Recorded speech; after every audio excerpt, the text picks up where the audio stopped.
সেলসের success সবচেয়ে বেশি depend করে আপনি কতটুকু ফলো আপ করতে পারছেন তার উপরে। একটা প্রসপেক্ট বা লিড যখন আপনার কাছে আসবে, এটাকে নার্চার করা, ফলো আপ করা, এটাকে ম্যাচিওর করা এবং ফাইনাল কনভার্সন পর্যন্ত লেগে থাকা।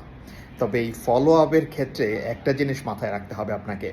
আপনি ফলো আপ করছেন, সেটা ওভার দ্য ফোনে হোক বা তার অফিস ভিজিটের মধ্যে দিয়ে হোক, এই ক্ষেত্রে আপনি ক্লায়েন্টকে এই ফলো আপ যে করছেন, I am just following up বা ফলো আপ করছি, একটু ফলো আপ করার জন্য ফোন করেছি বা এই তো একটু ফলো আপ করতে আসলাম, এই ধরনের কথা বলছেন মানে ইউ আর গন।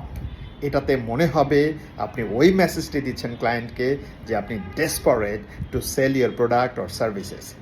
তাহলে কি করব আমরা? ফর এক্সাম্পল, আপনি কোনো একটা পার্টিকুলার ক্লায়েন্টকে ভিজিট করতে যান ফলো আপ করার উদ্দেশ্যে। আপনি সুন্দর করে সেখানে গিয়ে এটুকু বলতে পারেন যে, "এদিকে আসছিলাম স্যার, জাস্ট ভাবলাম যে একটু আপনার সাথে দেখা করে যাই। কেমন আছেন? একটু চা খেতে আসছিলাম আপনার এখানে।"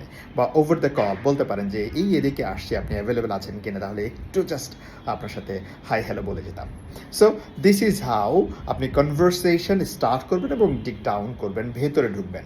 কিন্তু ফলো আপ শব্দটা মুখ দিয়ে কখনো বলা যাবে না। বাট ফলো আপ করতেই হবে, বিকজ সেলসের ক্ষেত্রে ফলো আপের উপর ডিপেন্ড করে আপনার সেলসের সাকসেস।